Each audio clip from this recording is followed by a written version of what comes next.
Yeah, I mean the heated rivalry of it all. Like I sat in a living, whether it was at a bar or in a restaurant or in his living room, I sat with this man for more than a decade, and I felt like after a time I came to understand like he drank kind of expectantly, like the next drink would give him the courage to tell me the truth.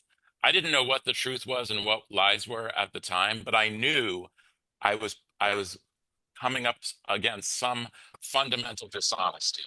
That's something that he was keeping from me, right? Mhm. His own closet, which is, fully revealed in the second part of the book.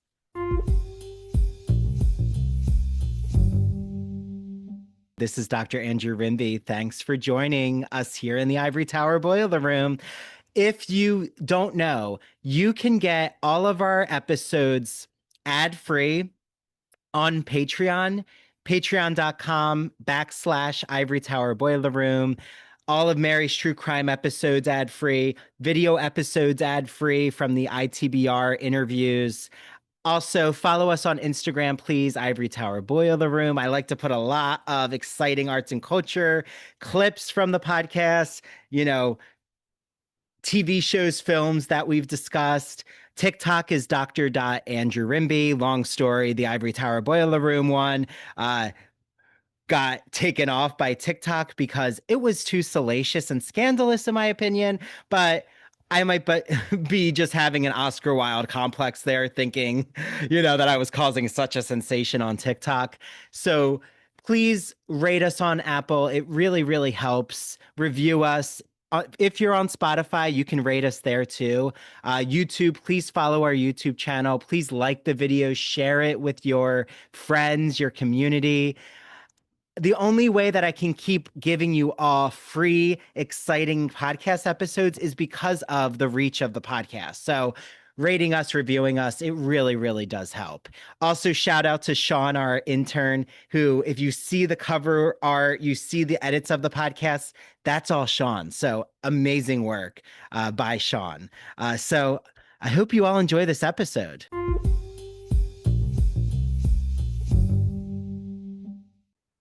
Hi, everyone. It's Dr. Andrew Rimby. Welcome back to the Ivory Tower Boiler Room for a steamy, queer, thematic longing meets desire meets what's it like when a Long Island guy lands in the city and, has to figure things out. I'm really excited to officially have Dale Corvino on the podcast. I did meet Dale, though, at the exciting Rainbow Book Fair, which is coming back in May for everyone who's in the New York City area. It's so accessible, people are so friendly, but more about that later. Dale is a 2021 Lambda Literary Emerging Fellow. He found his voice at the underground literary salon Dean Johnson's Reading for Filth. In 2018, he won the Gertrude Press Fiction Contest. Recent nonfiction includes a profile of Chilean writer Pedro Lemebel. Did I say that Correct. right? Yes, Okay. Lemon. For the Gay and Lesbian Review, which we'll talk a little about, an essay on queer longing in the digital era for Matt Keegan's 1996, and a chapter in the Routledge Handbook of Male Sex Work, Culture, and Society. Bonds and Boundaries was his debut short story collection released by Rebel Satori in 2023. And then I have both, but we're also going to definitely jump into his memoir, which is called Afterlife of a Kept Boy by CNR Press. So, welcome to the podcast, Dale. Thank you, Dr. Andrew. It's great Oh, to be here. I add that honorific, but Well, Andrew is always, always good. something funny. There's a character, the main character, other than me in my memoir, is my college roommate who is called Andres in the book. That's a pseudonym that he asked me to use. And he is this person who he always calls me doctor. Like even to this day, like he'll pick up the phone and say, "Doctor," and I'll say doctor. So we've been calling each other doctor for years. Yeah. Wait, so how did that start? That kind of like back and forth with honoring Um, each other that way. it was just one of his verbal like pretensions, I guess. that it was kind of like it was part of what we developed as a kind of, and I discussed this in the book. We developed a kind of first of all, uh, just to back up, Yeah. he moved into my apartment on the Upper West Side when I was a student at Cooper Union in New York City studying architecture. He was also an architecture student. And we and I had invited him into my apartment, not just for the half the rent money, but also because I was living a very like contained life, like contained student existence. And he was this kind of flamboyant South American figure to me. And over the course of time, we started to develop this kind of internal language, like the way we talk to each other, which was kind of like a camp, like almost like a Polari, right? Mm. Mm. And one of the things, part of that language was like calling each other doctor. Yeah. It's And almost just ma- like, and just making up, even to the point of like making up specializations. Like our specializations change week to week. yeah, it's almost like Truman Capote's Swans kind of language. Yes, it was like he was very tuned into a kind of camp sensibility. And then later, which is also discussed in the book, when, an AIDS diagnosis came into our house, we Mhm. started to employ that language to talk about like the drugs, the like medical conditions, like the symptoms and the side effects and all that stuff. So we had this kind of like interior language between the two of us. Well, and what I find so interesting is first, you throw us into 1986 in your memoir. And anytime I have, like, I want to say, and it's not about like an age, but like a queer elder, or just someone who like has seen the city in, the like pre-AIDS, post-AIDS kind of period. Sure. Like, what about the city? Like, specifically Hell's Kitchen, Greenwich Village, like what has really shifted? Do you feel like there's a different energy now? There's just different ways of gathering that's changed? Absolutely. I mean, obviously, you know, there were queer gathering spaces, but I think the thing that like, and let's just, because I use this language in the book too. I talk about like analog, Hmm. like we're talking about the analog era, right? And especially with regards to queer people and gay men, especially, we're talking about a period when we really had to develop strategies for survival and gathering and thriving. So I think the main thing is like the public sphere in New York City, whether it was like the subway system, the street, the sidewalk, an office building, the lobby, like public spaces, libraries, Hmm. they were really, really geared for men. They were male spaces. Women Hmm. obviously occupied them, but kind of in this kind of marginal way. It was a far more patriarchal feel to all public space. Hmm. So as a gay man, it's an interesting opposition, right? Because you're trying to make your way through this kind of very homosocial space, Yeah. but you're Yeah. also you're also you're also gay and looking for your fellows, right? You're whether Yeah. you're Yeah. cruising or just looking for signs that somebody might be sympathetic to you. So in a weird way, there's like FOMO and nostalgia for like a very homosocial public space that no longer really exists. I mean, it does, but it's not the same. Hmm. It's a little more genderless than it used to be, I would say, Yeah. or gender leaning Yeah. than it used to And be. expensive. I feel like all male exclusive kind of spaces now. Like the adult video store by Times Square, they like make you pay to see a wrestling show, which is like just, a pseudonym for That's it's something. it's interesting that capitalism has said like, oh well, we can just monetize that experience. Are you nostalgic for an all male, homosocial environment, whether it's like an expensive Yeah. men's club or a gym or a booth store? We'll just monetize Yeah, that'll be that. $30 entrance Yeah, fee. No. yeah, that's Well, a good point, Andrew. but like I love what you're bringing about homosocial spaces. It reminds me of like the key queer literary scholar Eve Sedgwick, like one of her first books was Between Men, and it really was about the whole like triangulation of Victorian literature, and like there's always two men battling for a woman, but like really they have a desire to like aggressively outcompete with each other, and there's something queer about that. Oh, yeah, that was the, I mean, if I could, that is a great analysis of the of the literary works that she was looking at, but it also pings with the vibe of the social space that I was inhabiting as a young, kind of sexually confused young man in New York City in the 80s. Like it was very that, and even later when I moved into like the upper middle class or upper the Mhm. actually the upper class, the kind of like the kind of strivers, the kind of like nouveau riche who wanted to have old money appearances, and I was like this kind of token on Mm, in that world of class. It was very like homoerotic to be like your suit, your cuffs, your watch, mm, your cufflinks, your tie, your shoes, all judged in a flash by another man standing close to you, like assessing your, role, your yeah. place in the pecking in the hierarchy, in the kind of homosocial hierarchy of upper class, New Yorkers. So Yeah, it, well, it reminds me yeah, of Felice Pacano, the late Felice Pacano, who I like yes, had the pleasure of interviewing and wrote a beautiful blurb for your book, first of all. A he was, sensational read, immediate, engrossing, frank, and at times way out there. But like he loved talking about the Rizzoli bookstore and like that yes, kind of coterie of echelon of bookstores, which I feel like McNally Jackson definitely models itself as like more of the niche kind of sure, bookstore, but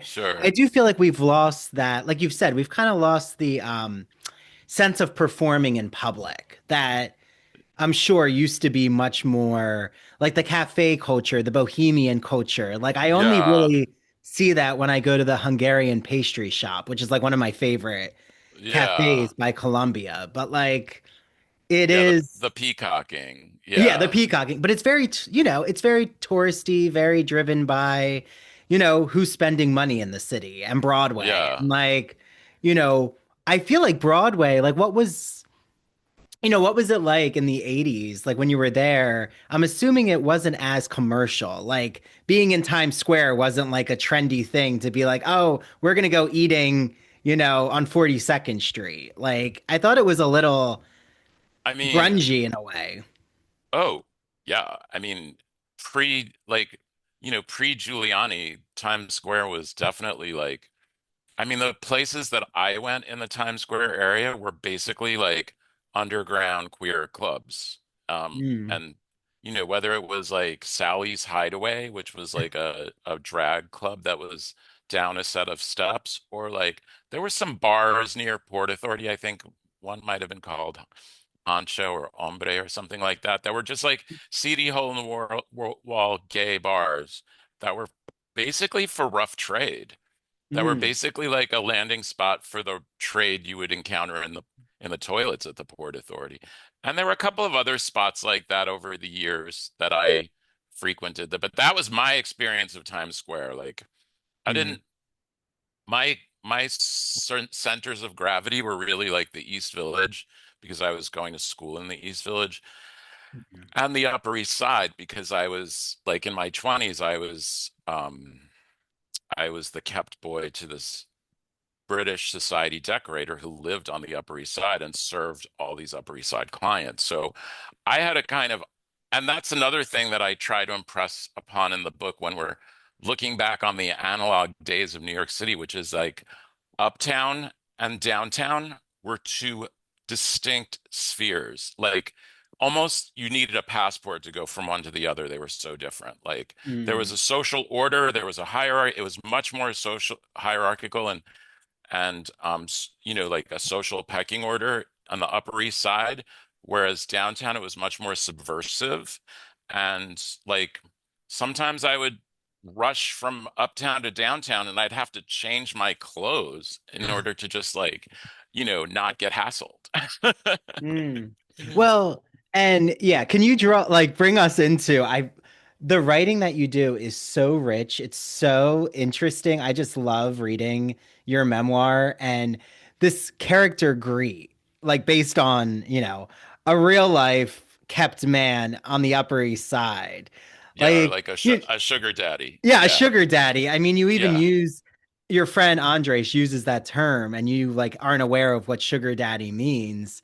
But like, how common or it kind of reminds me of like you get swept away into this 12-year type of just engrossing relationship. It's almost Yeah. a I started to Nora-ish. I Like, started to call yeah, it an entanglement after yeah.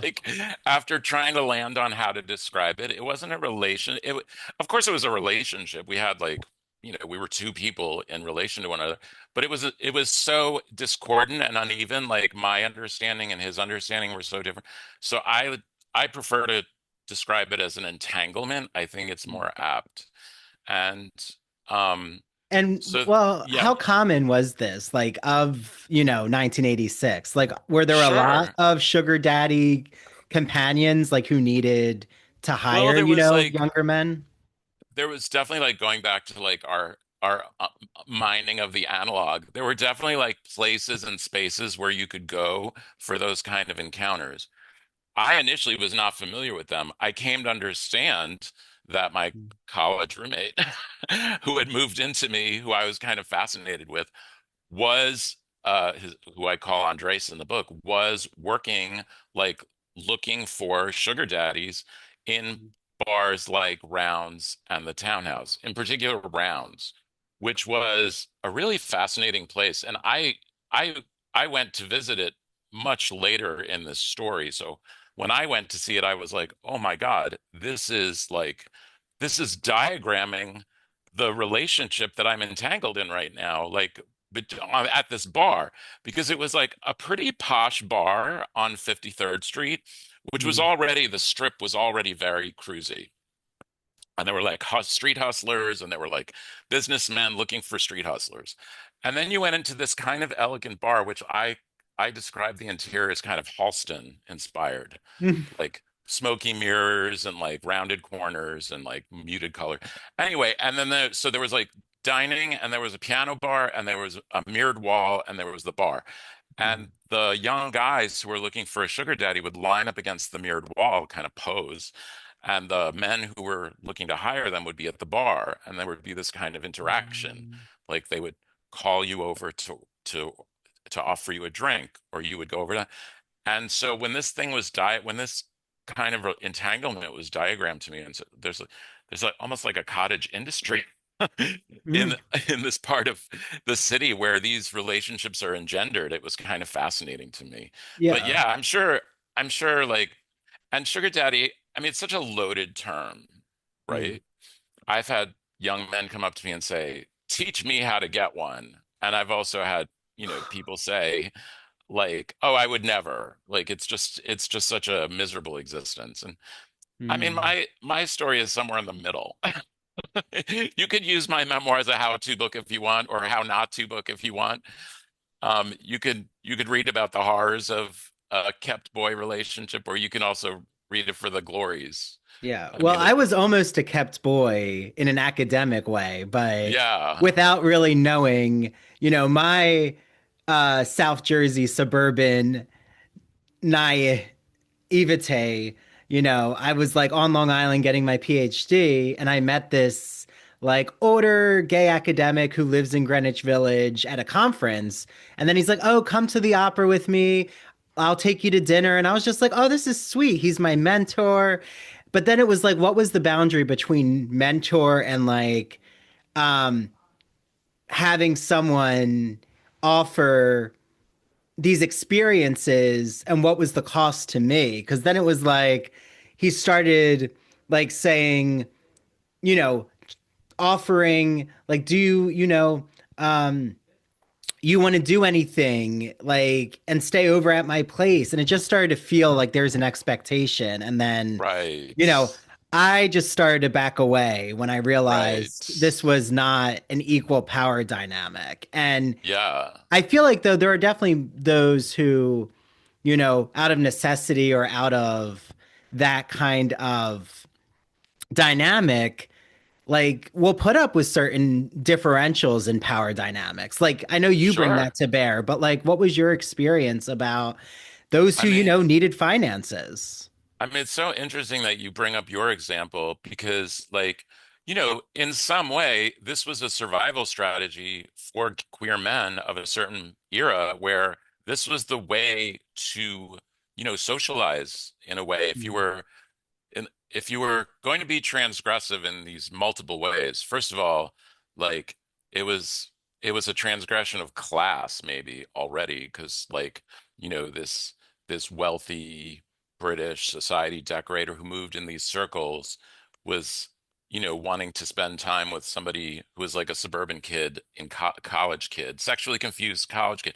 And in your case also like uh an advanced academic wanting to like break some boundaries with somebody who would probably be more like a mentee rather than, anything like a date, right? Mm.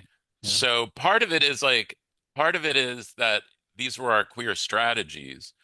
And, I recount in the book that I got a lot out of this entanglement for all the issues, for all the emotional um uh toll, for the emotional toll. I mean, I traveled all over Europe. I Mm. saw, he introduced me to a kind of a certain aesthetic, which I found really fascinating. At one point in the book, I call him a 19th century figure, and I think that like when I first came to understand his design sensibility, I saw it as a very like British classicism, Mm. like colors and textures and rooms composed in tidy symmetries which like glorified the Mother England. But then I also saw later that it had a kind of colonizer edge. Like Mm. those rooms were often filled with artifacts that were plundered from like the furthest reaches of the British Empire. So it was kind of like, and his fast we talked about his he had this kind of like lifelong, he was enamored with all things Italian, right? Like he had this Mm. kind of fascination with Italy, its people, its soil, its art. And that was a very British notion. It stems from the Romantics, like Shelley and Keats. So he was in a way like a fascinating, he was a character, uh, an aesthetic character. He was an artist in his way that I found fascinating. Mm. It's just that, and I got this incredible education from him, but it also had like this emotional component, which was like, it took a heavy toll. Yeah. Well, and um in both of our examples, um I do feel like there's this type of Dorian Gray experience. Like I tend to think that who I really thought was my mentor was almost like looking back, it felt more now like Lord Henry, and I'm trying to be molded, except I was able to have like an exit strategy because, you know, I'm grateful that I didn't necessarily need his backing or like wasn't, you Yeah, know, beholden to him. But I also do think there's a lot of entitlement that I was seeing. Like, I mean, the reason I really started Drift was I was able to like put my foot down and feel comfortable, but yeah, there would just be more like him thinking that if we're at a restaurant, the servers, need to behave a certain way and he needs to be treated a certain way. And it was just like very like seeing himself as above people, even like as an yeah. academic, like his work needs to be referenced. And if he's not cited, then that means, people aren't bowing down to him. And that was the Mm, attitude that more just grated my nerves. Like, was that right. something you recognized with Greet?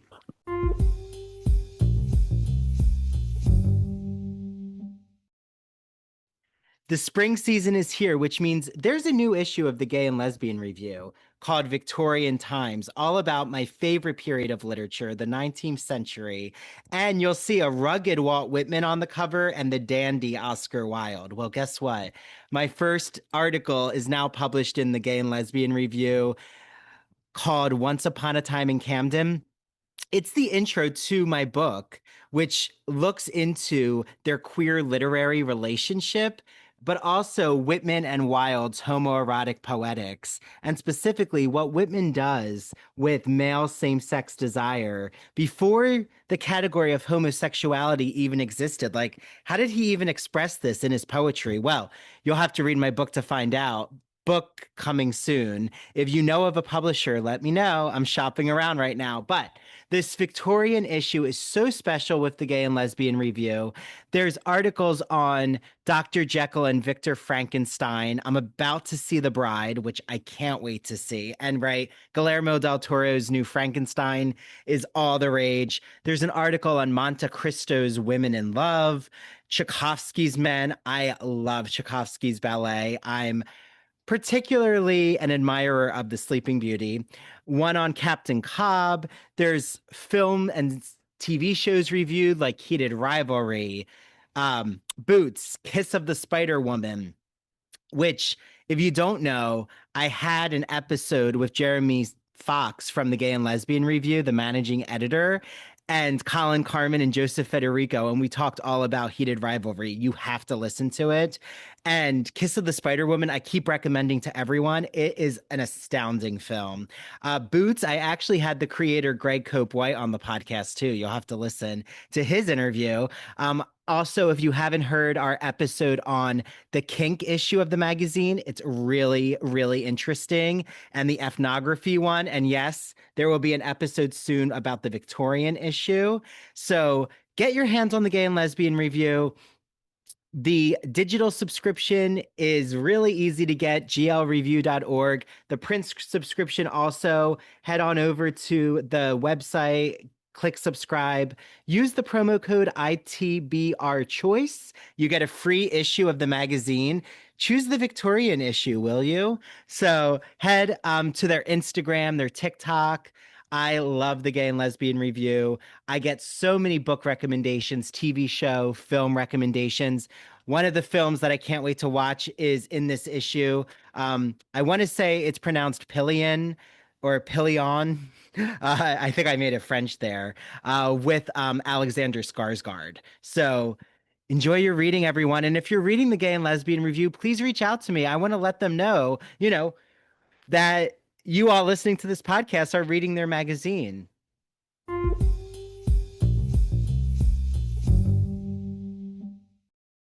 Now that the spring semester is here, I am so excited to let you all know about a publisher, an independent publisher that's celebrating 40 years of great books called Broadview Press. I love Broadview Press. I have so many of their editions of classic literature like Wuthering Heights, which is coming out soon, and it's our book club choice.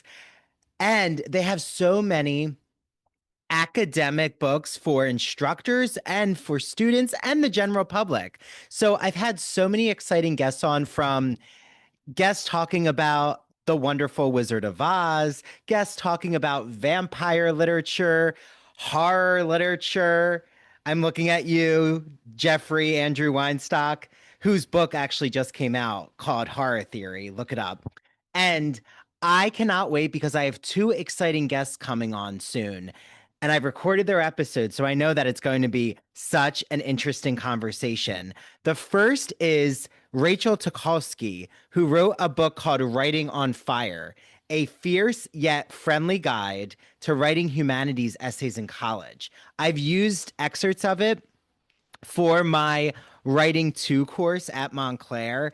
It has gone over so well. I just love what Rachel does. And we get into this in our episode about this metaphor about writing on fire, like how that's a great way to think about free flowing, brainstorming, creative ideas, and getting into that flow state, which, as Rachel explains, happens not just in writing, but in many other avenues. And then the other guest that I have on is David Starkey, who wrote a book called Academic Writing Now, a brief guide for busy students. It is designed to cover the basics of a college writing course in a concise, student friendly format. Each chapter concentrates on a crucial element of composing an academic essay and is capable of being read in a single sitting, which, for a generation, myself included, I think all of us now, just consumed by digital media or just this attention grabbing technology, reading in a single sitting is definitely a plus. So head to Broadview Press, use the promo code Ivory Tower, and you'll get 20% off every single book in their collection. There's also a really cool digital library collection they have. So if you're a librarian, take a look at that. Message me. If you're a librarian, I'd be happy to show you what that new collection looks like. And I hope you all enjoy your reading.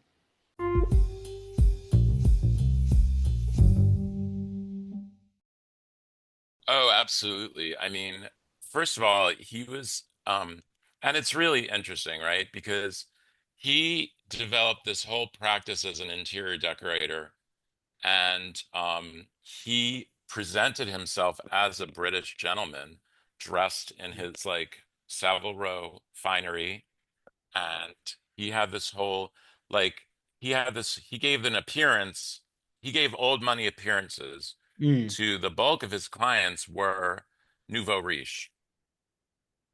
And in fact, a lot of his clients were actually Jewish New Yorkers who mm, wanted to take that like step up into old money appearances, right? Because mm, it meant status, it meant access. Like one of his clients had an apartment at 740 Park Avenue, which did not allow you to buy if you were Jewish, right? So there mm, were these, it wasn't just about like, oh, a certain group of New Yorkers wanting to be, a different group of New Yorkers. It was like, it was also part of the social order. He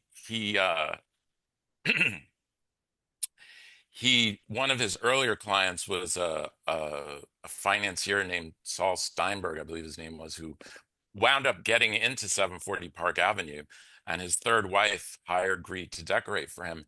And ever since that commission was known, like it was publicized and it was broadcast and it was whispered about, he became this kind of what he called a Sherpa for strivers, right? mm. So he was giving old money appearances to new money New Yorkers in their pre-war apartments. That Yeah. was his that was his stock in trade, was Mm, giving these people this kind of status, these emblems of status. And my role in that was kind of weirdly, it was a part of it too, because his aesthetic really like celebrated all things Italian in this way. Like whether it was like in a romantic way, it was like the lands, the ruins, mm, like they opened you to dreaming. The landscapes, uh, whether it was in, paintings or art or color schemes or what have you, he was inspired by the Italian landscape. And he thought of me as part of that landscape. Right? His mm, his romantic obsession for me was I was this kind of like lost. It's even though I'm an Italian American born in Brooklyn, raised on Long Island. For him, I was like a kind of dissolute, exiled Italian prince, and that was the role he cast me in at mm. his table, and that was the role I leaned into in order to like make my stipend. Yeah, So your memoir is such a cultural anthropology of this like type of relationality, like a system that I yeah, feel has, like, I'm so glad that you stamp it into time because I feel like it's shown in TV and I mean it's shown in a lot of film, but I don't think right. it's something tangible to the public anymore. Yeah. I mean, I found myself as a kid with like, some confusion around my sexuality, with a real affinity for what the scene was happening in New York City at the time, which was downtown, like East Village, underground, queer, experimental scene. And I found myself sitting in Upper East Side restaurants with a suit and tie on. And I was like, and having to like make chit chat and drink champagne. And I was looking at the room around me and saying, this tribe is wild. Like, what are, when you say culture, I was doing cultural anthropology at that table because I was like, Yeah. what are the peculiar habits of this tribe of, of people who like make a show of eating in these places, like in these restaurant spaces where the seating chart is absolutely paramount. Like, are you going to get your table? Do you have the power to pull your table? Are you going to be served like the most sumptuous meals from the chef? Is the chef going to come out? And it's very performative, but it's Mm. also like food. Yeah. So it was like an eating ritual of of a peculiar tribe, in my view. That's how I came to see it as I was sitting at those dinner tables. Yeah. And it reminds me of Primates of Park Avenue. Did you Right. ever read that book? I'm familiar. I haven't gotten into it, but I'm familiar with the title. Yeah, Yeah, and but it's like, yeah, that whole Upper East Side mom culture, very Real Housewives of New York, like the early seasons with um like Sonia Morgan and Ramona Singer and like if you don't vacation, like if you don't have a house in the Hamptons and in Palm Beach, then like you're not part yeah, of the society. And it's just and that's what he fascinating. and that's what Greet was to these people. He was kind of like, in fact, I mentioned that I ran it. We were going to dinner at this place, Elio's on the Upper East Side, which is like a very like homey Italian place, but like super expensive. Mm. And we ran into some of his former clients, which I had heard about, and it was Ralph Lauren and Ricky Lauren, right? Ugh. Who were Ralph Lauren, born Ralph Lipschitz in the Bronx. So he's another one of these like strivers, right? Born to a certain class, gives these kind of old money appearances in his collections, right? The polo label, the purple label. And Greed had been his decorator when he had a small apartment when he was a tie salesman. And Greet, Mm. for years, grumbled about the fact that Ralph Lauren basically stole his aesthetic and marketed it, to this Yeah. billion-dollar platform. Yeah. Because he was like, if you look at Purple Label, that was Greet's, attire, his own personal attire. Yeah, I consider Ralph Lauren.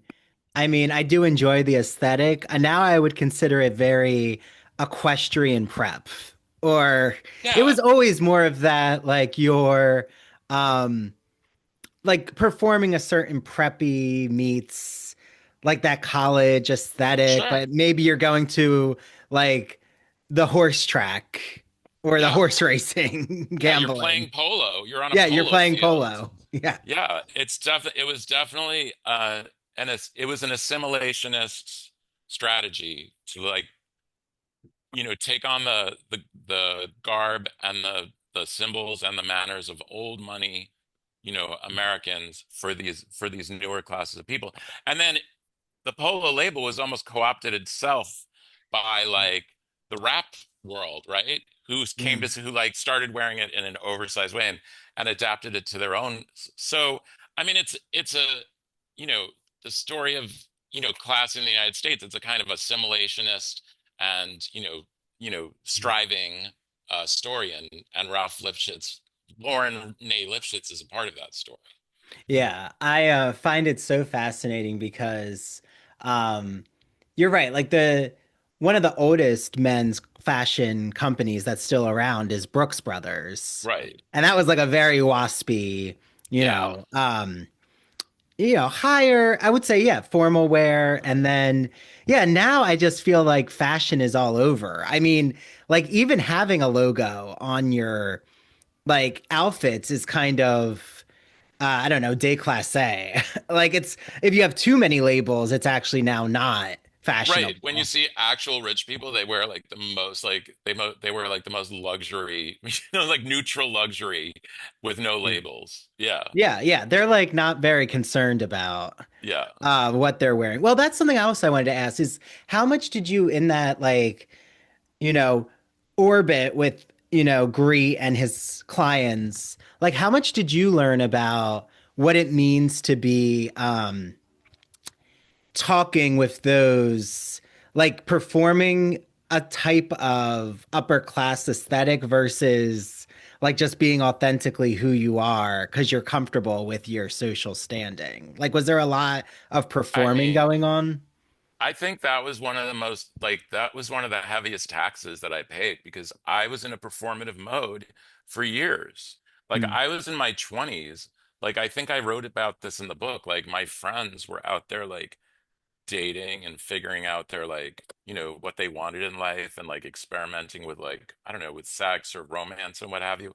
And I was turning myself over to this kind of performance for a year and also drinking a lot.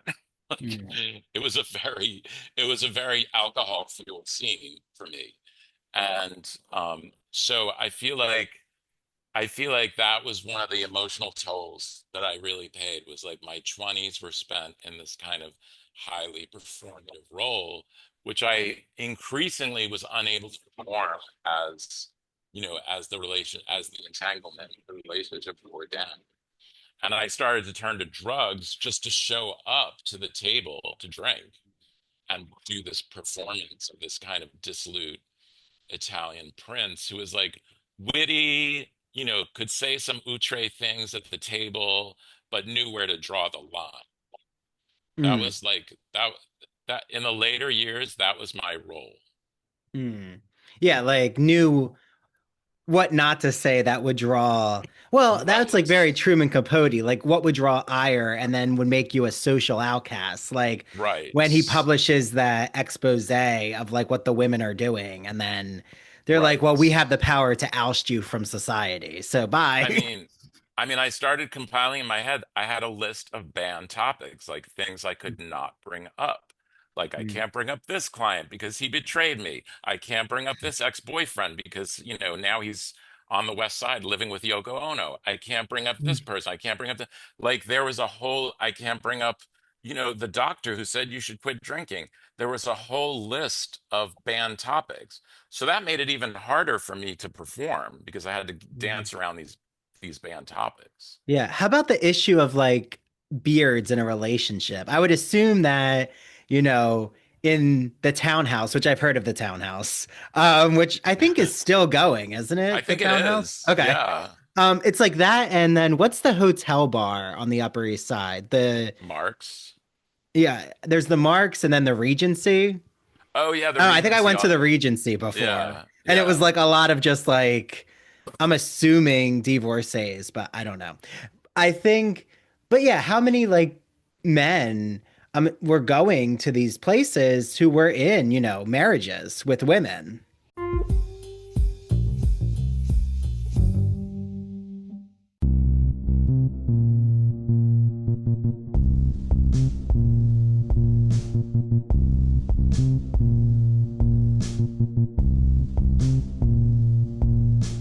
Welcome to Severed, a podcast week dropping new episodes every Monday. Severed True Crime and Severed Paranormal episodes deep dive into murder, mysteries, and the otherworldly in a concise format. A 7-minute story to frame the case with thoughtful analysis and our usual banter. We sometimes find the lighter side of darker cases. We offer 3 spin-off shows, Severed Strange Stories, Severed Haunted You, and Severed Serial Killers that highlight the unusual to lighthearted topics from the digital dumpsters of true crime, haunted universities, and the minds of madness like Ted Bundy and Jeffrey Dahmer. We are your co-hosts. I'm Harry Chambers. And I'm Drew Hudson. Listen on all major podcast platforms, including Rogue Media Network and Radio Garden State. Follow us on Instagram at severed_podcast.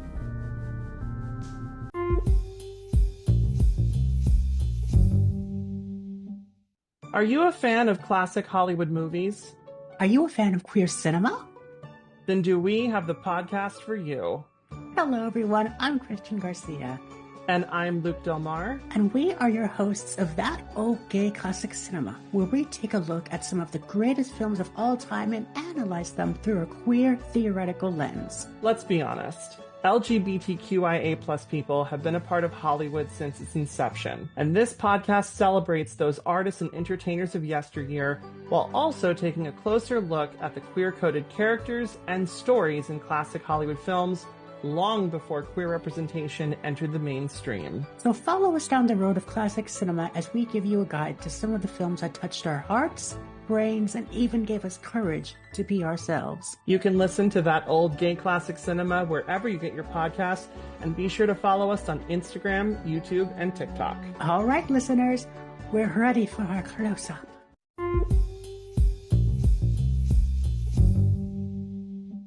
Yeah, I mean, Greed's trajectory with this was very interesting and kind of tragic. And I only learned the real truth of his trajectory after he died. He inhabited this kind of glass closet, I think.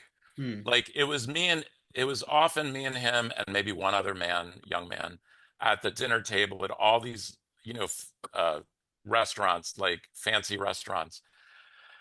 And because of his class status, which was also a fiction, I came to learn, he was kind of permitted this kind of, closet, this kind of glass Hmm. closet. He did this very performative thing of coming off as very butch when he would come into restaurants, where he would like bark orders jokingly at at the wait staff and demand this and demand that. And it was all very blustery and butch. And he also had friends who were like that too, who would like be very butch in their presentation. But then Hmm. once you got to the table, they were like two camp queens, Hmm. right? So to me, he inhabited this kind of glass closet that was only available to him because of his status. Hmm. And what I can't, and I was in there. I was in the glass, like you could, like I know that people in the room in the restaurants that we went to were looking at me going like, is he his lover? Is he his kept boy? Is he his, you know, cousin? Is he like young cousin? Who is he? Scrutinizing who I was and what I was doing at the table with this person. And I knew that I could get away with like, oh, I'm his draftsman or I'm his assistant, or we had cover stories for what was going on. And I knew that the status that he had permitted us to do that.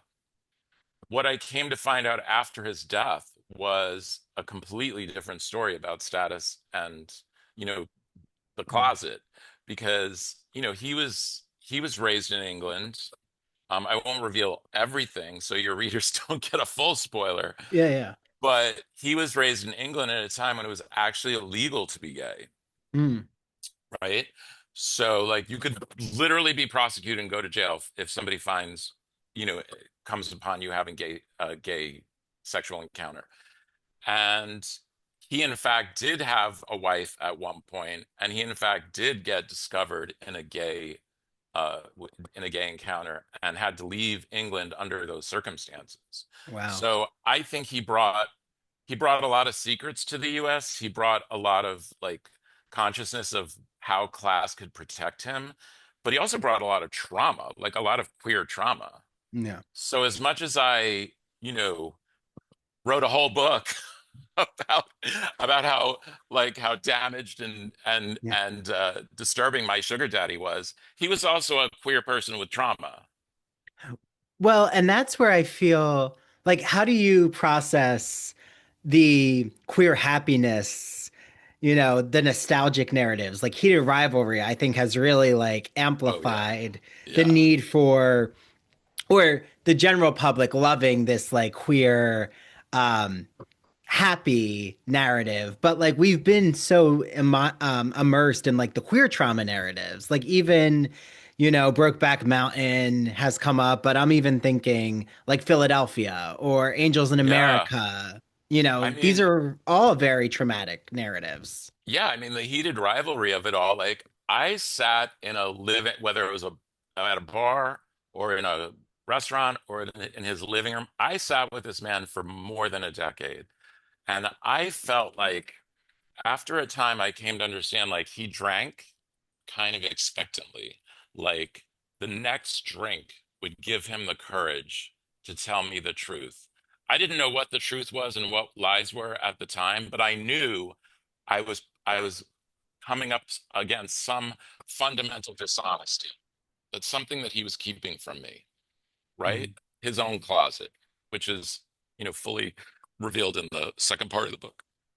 And, at one point I even attacked him physically. I wanted to shake this out of him. So when I watched something like Heated Rivalry, which was like, yes, I was fully invested in Heated Rivalry. And I watched like the walls of a closet, break down. I think back to those times when I'm like, we could be like in my mind, I was like, we could be co-conspirators if you just let me in on your secrets. Instead, I'm part of this deceptive game that you're running on everyone. Like he Mm. had no confidant that I knew of.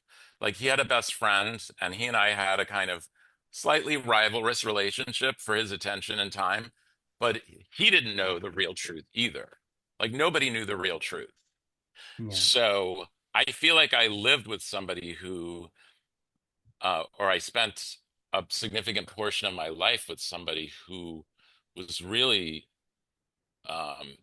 traumatized and also could not get out of his own closet. Yeah. Well, and you bring up a sensitive topic about like looking to drugs or something to continue on. Like that's a narrative that porn actors have talked openly about is like in order to show up eventually um there are substances that are used, and to try to like avoid those substances sometimes means like declining a project or having Yeah, certain boundaries. So like since your memoir is so invested or looking into the different strata of sex work, like how many conversations have you had, specifically even when your memoir, which just came out in 2025, like with those who were also in sex work and like the way that sure, you all have kind of talked about these experiences like sure, years later? sure. I mean, absolutely. A lot of my growth as a writer comes from workshops that I attended and also led and participated in that were through some sex worker led advocacy organizations, right? So in New York in the 2010s, we had an organization called Red Umbrella, which sought to provide media training first and Mm, foremost to sex workers so that they could go, like if they're ever caught in a, you know, in a story that was gaining traction in the news, they could speak intelligently about sex work without being reduced to some, trite stereotype. And also we did writing workshops as well, so we could like amplify our voices and also like, unpack these stories. mm, So the sex worker community has really been like important to me developing my voice as a writer.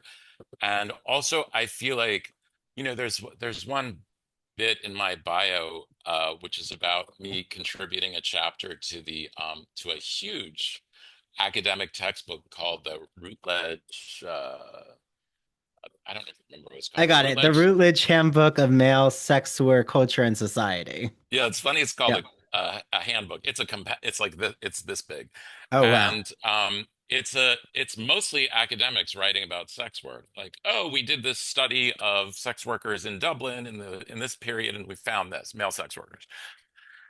And this was the second edition that these editors had worked on, and the initial feedback from the first edition was this is all academics writing. You don't have a single voice of a sex worker in your male handbook of a sex book handbook of male sex work.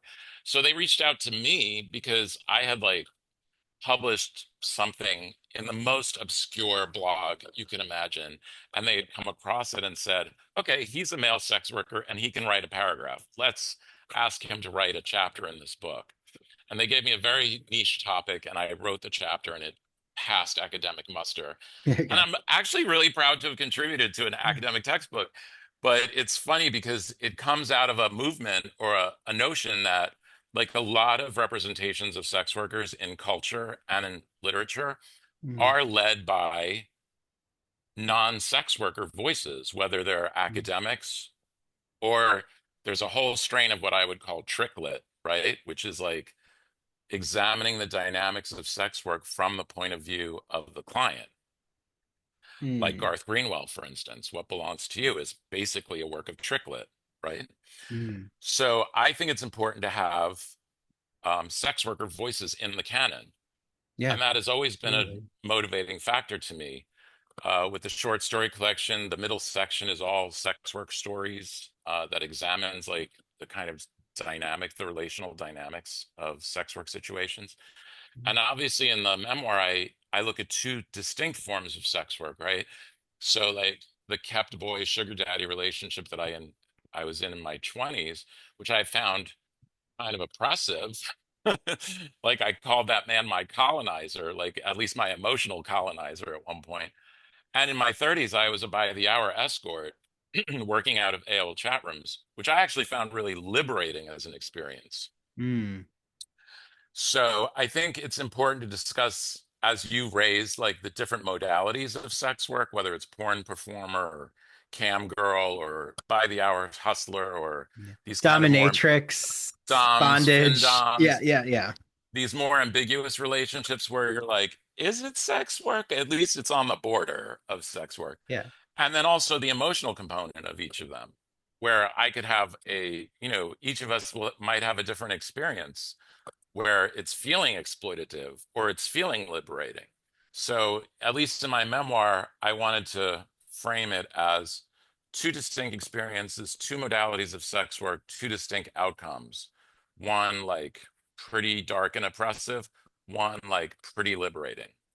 yeah. And I'm gonna try to phrase this question just not that I think it's gonna come off wrong, but just to really get to the heart of the idea about like what do you think in terms of like our modern day when it comes to like male sex workers? Do you think that someone is able to be fully in charge of their decisions in the industry? Like, let's take porn, in the porn industry, and also have like another professional identity. Like, say you want to be a professor of literature and you also want to be, I don't know, a Have a stint jock.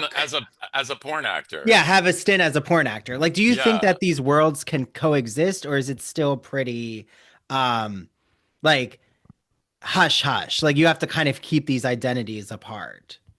I mean, I would love for porn not to be stigmatized the way it is. And in some strange ways, the OnlyFans generation is appears less subject to stigma, at least for now, than like conventional, porn actors committing performances to film.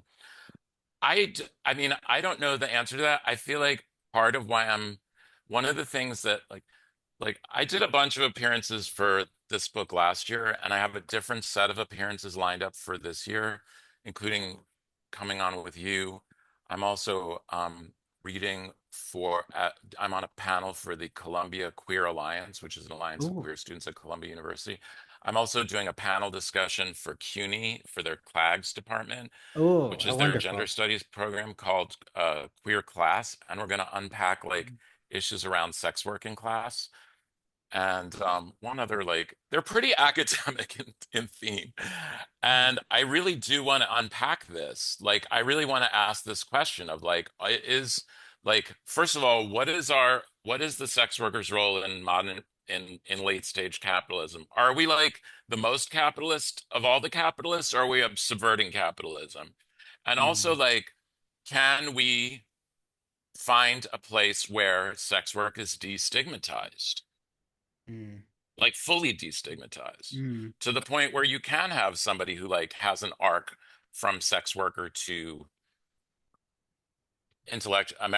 university academic or sex work to actor without mm. without the stigma. Yeah.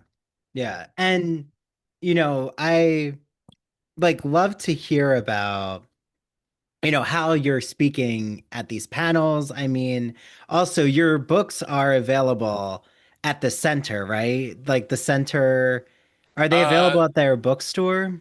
yeah, Bureau of General Services I believe still has copies of both. Okay. um it's available in some bookstores. This is the whole thing with like small press distribution. There are some Yeah, yeah. challenges.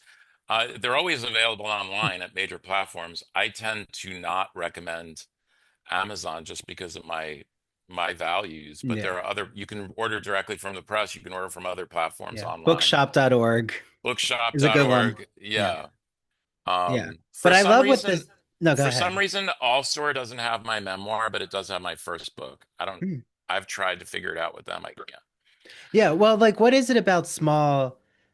Like, I love small publishers because, like, I find that, I mean, right.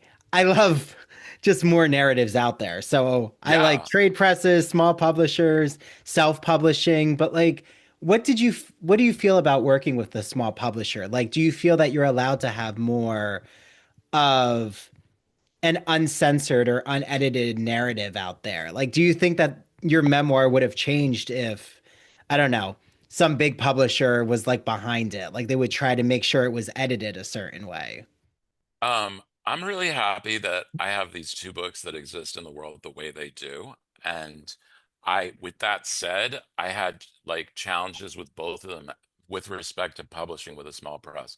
So this was Bounds and Boundaries was published by Rebel Satori Press, which is a press based out of New Orleans, which has a whole, if you look at their body of what they've published, it's really important stuff. They have the Library of Homosexual Congress, which is publishing like works from um, somewhat forgotten or unappreciated authors from the AIDS era. They're bringing out new queer works. They have a kind of they have like different imprints. I'm Mm-hmm. under their Queer Mojo imprint, which is really to elevate queer works, and I'm very happy to be with them. With that said, like it's hard sometimes to get a bookstore, even a queer bookstore, to order from a small press because there are like technical obstacles in the way, especially in the wake of like what's happened in the small press world over the last couple of years, where one of the major distributors just like went bankrupt and shut down, and like a lot of books were like destroyed in a warehouse. So those are real struggles. Also, the real struggle is for attention, right? Like like the large, if you have a publication coming out from one of the big presses, you are bound to get some press attention. It's really hard to like, you have to beg for scraps for attention, when you with a small press. Mm-hmm. And I think I wasn't prepared for the challenges of that when this book came out. I was better prepared for the challenges of that when this came out. And I was able to like, you know, line up some press coverage, whether it Yeah. was podcasts or Substacks or like, print publications or Yeah. online Library publications. talks. Yeah, and Yeah. now and I got lined up with the New York Public Library Oh, for great. their Pride discussion, and now I'm going to these academic institutions, Columbia and CUNY and what have you.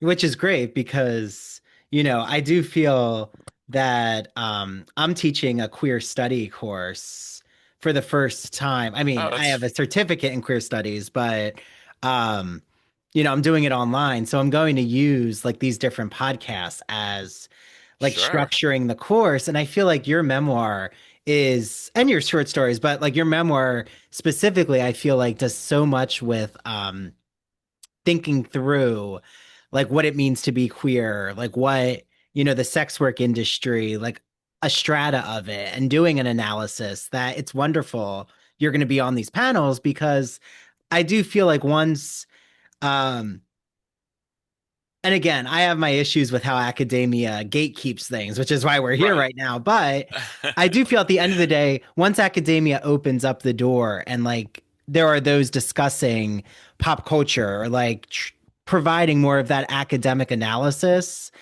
Sure. it's important because it means more eyes are going to be on your work in the curriculum or in whatever Yeah. course you get to talk to.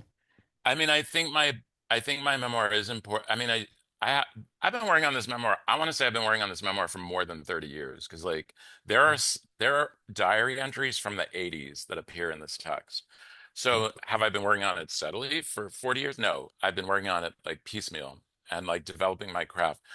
But I do think there's definitely like a class. a lens on class that Hmm. is through the eyes of somebody who's engaging in sex work, and also like queer trauma. Like, Yes. like I was facing a lot of not just my own trauma, but like the trauma of another generation passed down to me, and asking myself, do I want to be somebody who passes this trauma down again? Yeah. Yeah. And I did not want to pass down these traumas, but I Yeah. did want to transmit, what was what was beautiful and sublime that I got from these damaged queer people in my life Yeah. of Well, older generations. and your writing has such a um like it kind of the opening reminds me of The House of Mirth with Grand Central Station, which is just like a text that I am enamored. I love The House of Mirth, but I love that it's like a voice I didn't recognize over the din of traffic jolted me out of my solitude as I walked up Fifth Avenue. Why would anyone yell my name? And I just like that you bring us right away into this very cinematic scene. And I always think I'm a very Yeah. cinematic visual narrative person. So I Yeah. love, like, I could see Luca Guadagnino doing something with your memoir. I mean, I Just know he not, has his eyes just on not, Connor from Heated just not Rivalry. Ryan Murphy. Let's not. Or Ryan. Well, yeah, well, uh, I don't No, know I where feel Ryan like Murphy would take. I think Ryan I Murphy would feel have like when I like watched a Pose, like lot going on. I grew up totally adjacent to that community, also Yeah. like the ballroom community. And when I watched Pose, I was like, oh my God, New York is so sanitized in this rendition. Like Yeah, it was yeah. way Still, dirtier I and think his grimier. best series, though. Like Yeah, yeah. when it comes to his catalog, But there's a kind of but glamorization and yes, yes, sanitization that I don't want. I yeah, don't yeah. want for my Well, I story. did want to ask you your thoughts on like as we near the end, a little like film and TV, which is, what did you think about Rent? Because I feel like Rent also has that very, like, it's an important musical, but it also did kind of glamorize the There's bohemian a lifestyle. there's a scene I think there's a scene in this book. I've written about this where I was like I after I retired from sex work, I actually got hired for a corporate job.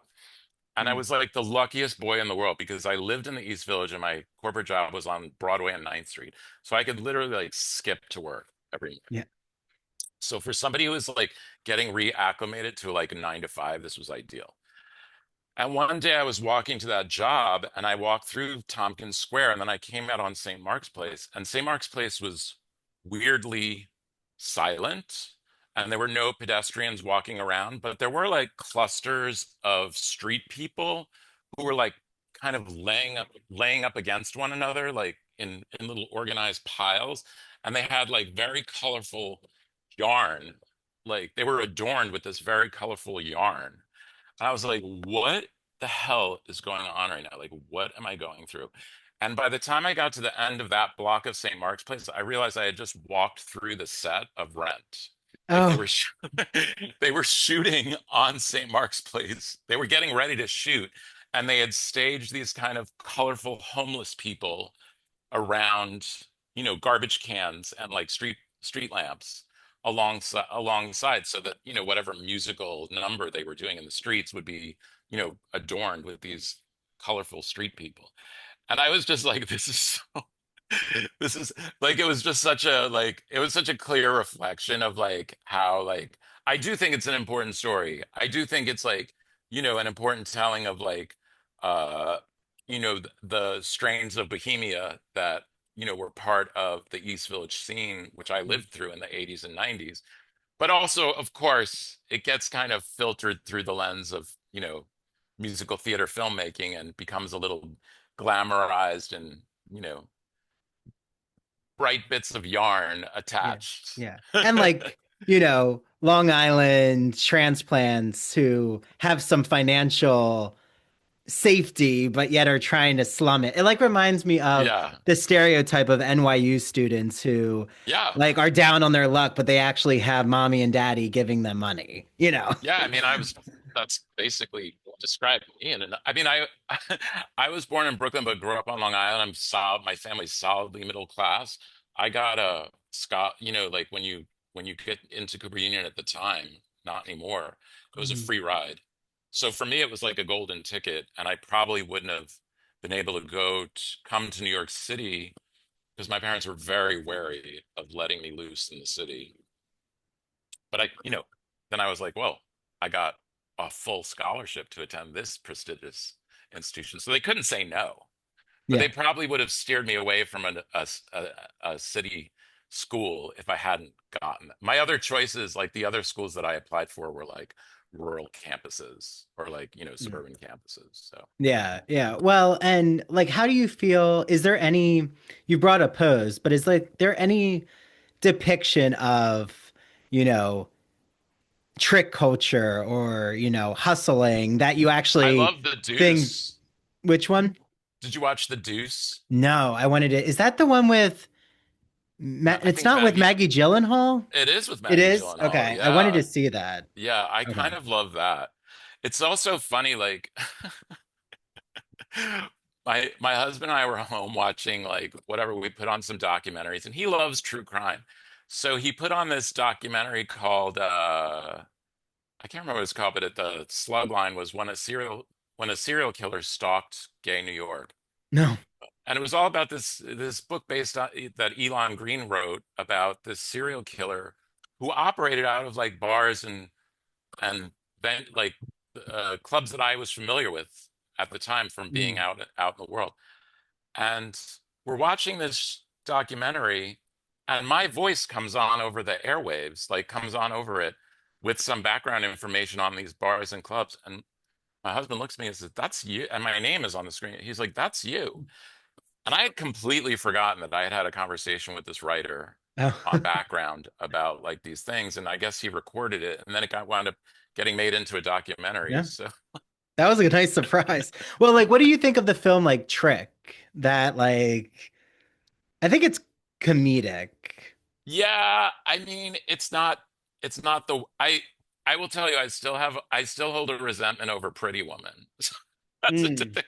as a depiction of sex work because it's like the craziest thing. She's like this, I'm reluctant. She's a sex worker, but she's never a sex worker. And what was the moral of that story? Like if you buy enough clothes, I don't know. Yeah. It's just It's the most very trivializing Disney yeah, yeah. version of It's sex very work. My Fair Lady. Yeah, It's yeah, like, yeah, it's changing her demeanor and yeah. but sex work is kind of merely a titillation and like a character, Mm. like like to season a an otherwise, less interesting character, and it's not really treated seriously. Yeah. Um, Well, and then what is that other very famous one? I want to say Al Pacino's in it. Cruising, Cruising. Yeah, yeah. yeah. So cruising is crazy. Mm. Um, what was actually cruising? Picano wrote a novel that cruising became the basis of. Death Or it wasn't Picano. It was Picano. It was Yeah, I'll Felice look it Picano. up. Cruising movie. Here, Yeah, wait, I'll just edit right here. Let's see. it was one of Felice Picano's early novels that became the basis of cruising. Obviously, elements of the story changed. Yeah, it says that The Lure. It was one of Felice's early novels called The Lure, oh, okay, which is about a okay. cop who like was kind of sexually ambiguous. He could be bi, who like can disguises himself or presents himself as a gay man in order to like catch a killer. Oh, yeah. Oh, and then in American Horror Story, they did that. Ryan Murphy Yeah, did that whole like murder mystery with yeah. Cruising. Yeah, which I never got through that season. And I loved Felice. We met a few times. We met up a few times at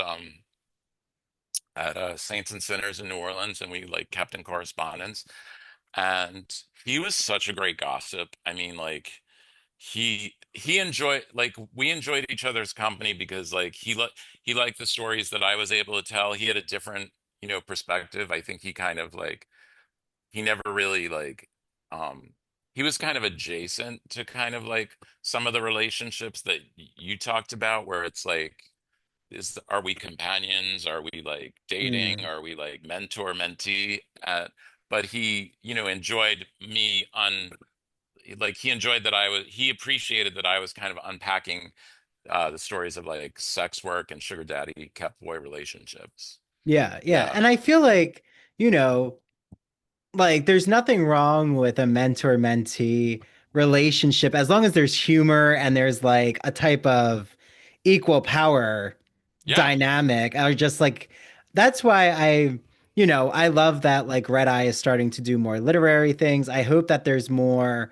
like I would love to be part of a like queer New York book meetup or Yeah. something. Like we meet at a cafe and Yeah. like have like a conversation with like different people. I mean, I don't know if you know Brian Alessandro, but like he's a Sure. close friend of mine. And like we even like go and see movies, like his partner and my partner. And I think like they're definitely like, I mean, maybe that's the nostalgia I have, is like more of those kind of artistic meetups.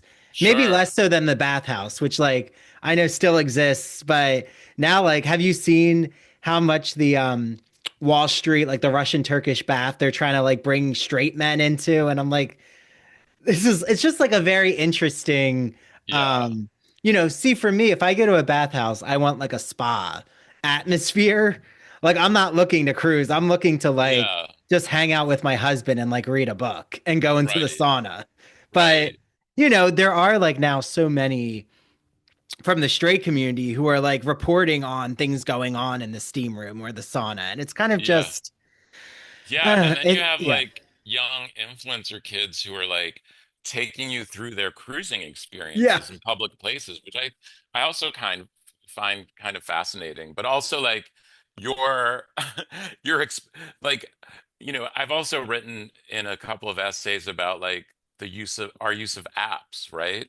Mm, Like we use these apps, I use these apps, we use these apps as a collective, and we like give them some really intimate details of our lives, right? mm, mm. And okay, they're great because we can meet each other, we can encounter each other through them, which is our perennial problem. Like how do we, which is the problem you're pointing to, like how do we meet and socialize? And at the same time, these are like data mining operations, That's right? true. So And like geo tracking. yeah, we're giving Yeah. really intimate and specific details of our intimate lives over to these like data mining operations.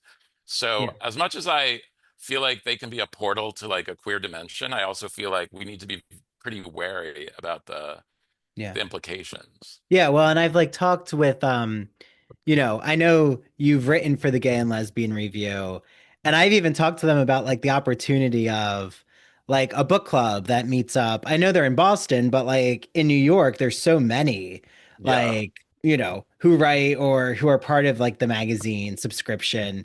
Like I would love to even just do like a classic gay book club where like we meet up, I don't know, at a cafe in the city and like talk about Andrew Holleran's Dancer from the Dance, or like yeah. just bringing more of Which these books to which attention. Yeah. which Dancer from the Dance, I discussed this with Andrew when I was at Saints and Sinners.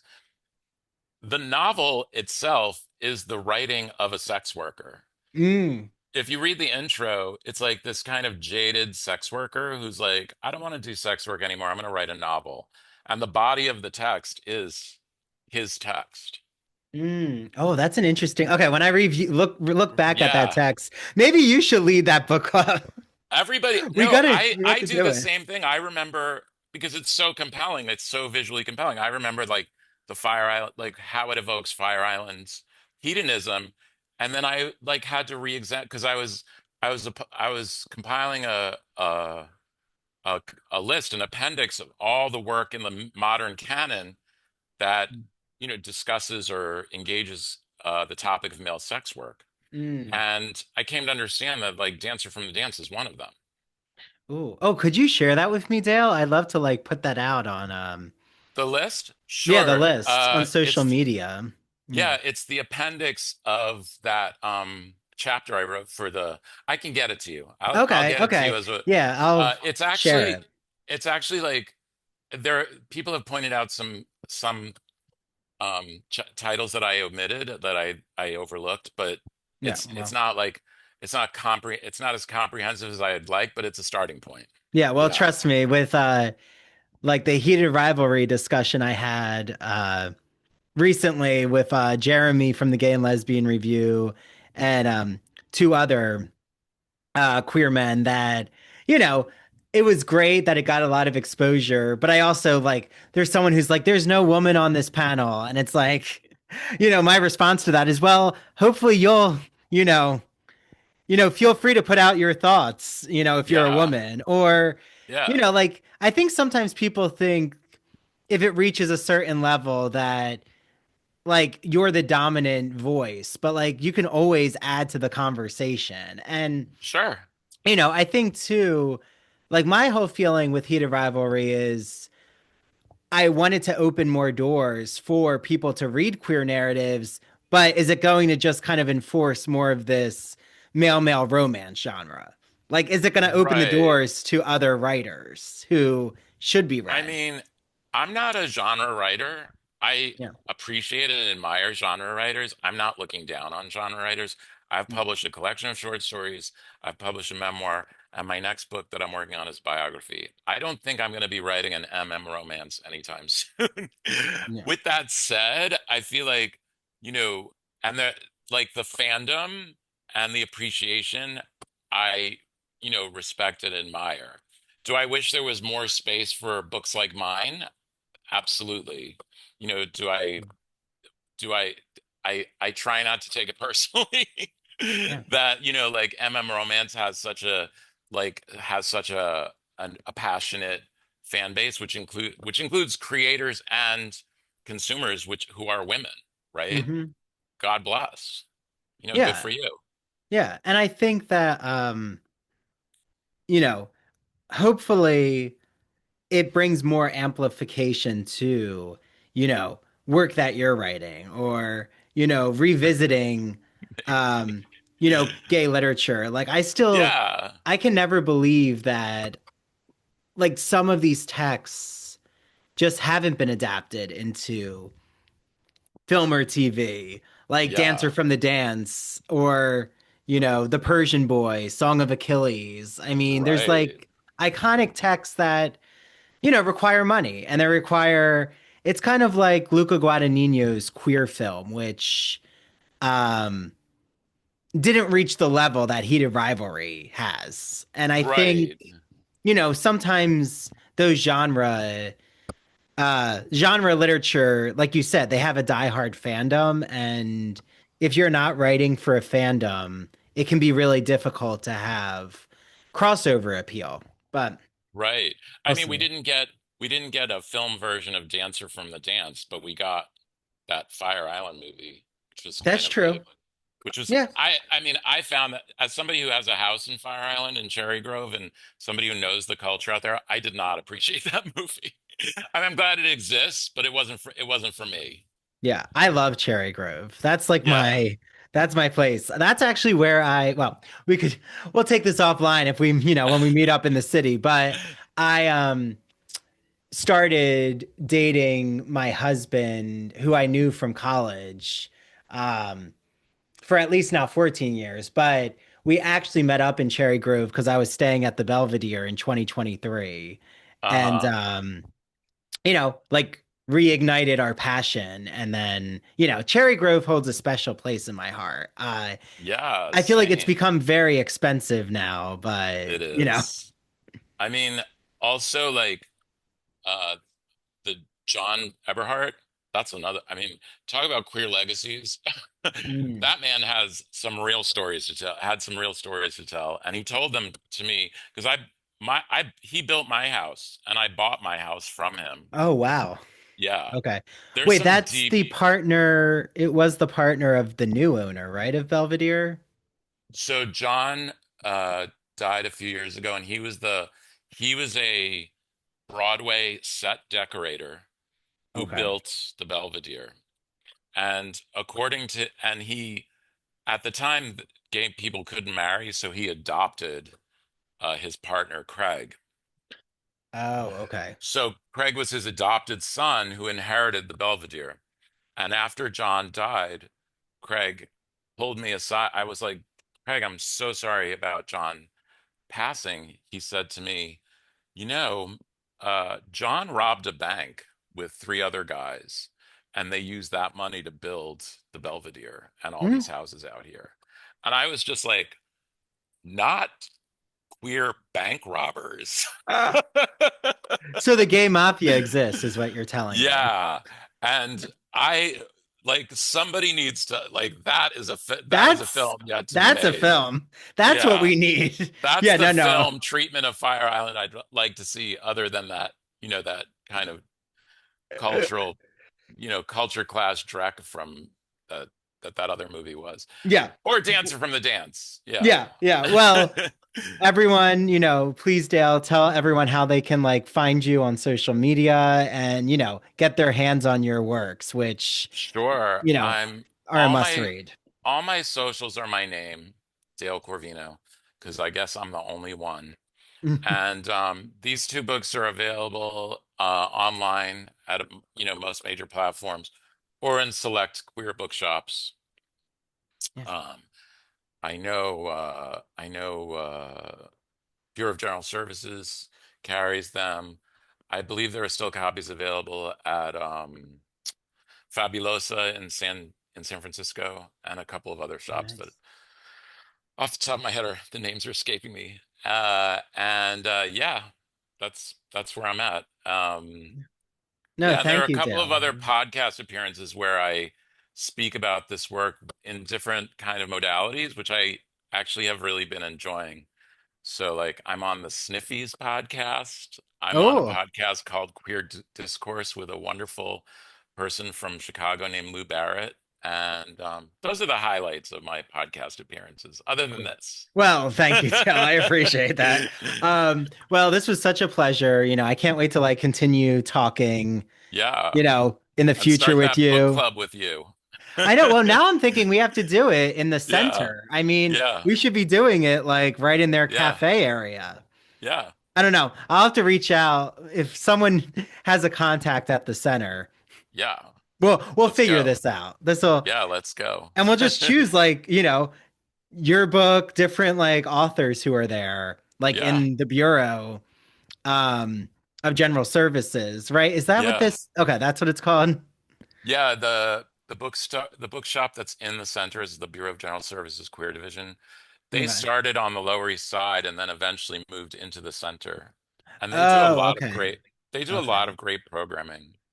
Yeah, yeah. So, They have a you lot of know, readings and exhibits that are like, that are on there that they post on YouTube. They post a lot of the readings on YouTube. yeah. Will you be at the Rainbow Book Fair? I plan on attending the Rainbow Book Fair. I believe it's now not in April, but in May, right? I think it's Yeah. in May. Yeah. Yeah. I Yeah. think I'll probably be there with Rebel Satori since they usually get a table there. Okay. Well, I'll see you there, but Okay. we'll talk If not because sooner. yeah, Yeah. we'll talk sooner. But no, thank you so much, Dale. And Of everyone course. out Thank you. there, Thanks look for up Dale doing this. Corvino. It was fun having this discussion with you about It was. It was. yeah, No, thanks for your open honesty and just being so, game with all of these conversations. by all means. Yeah, pleasure.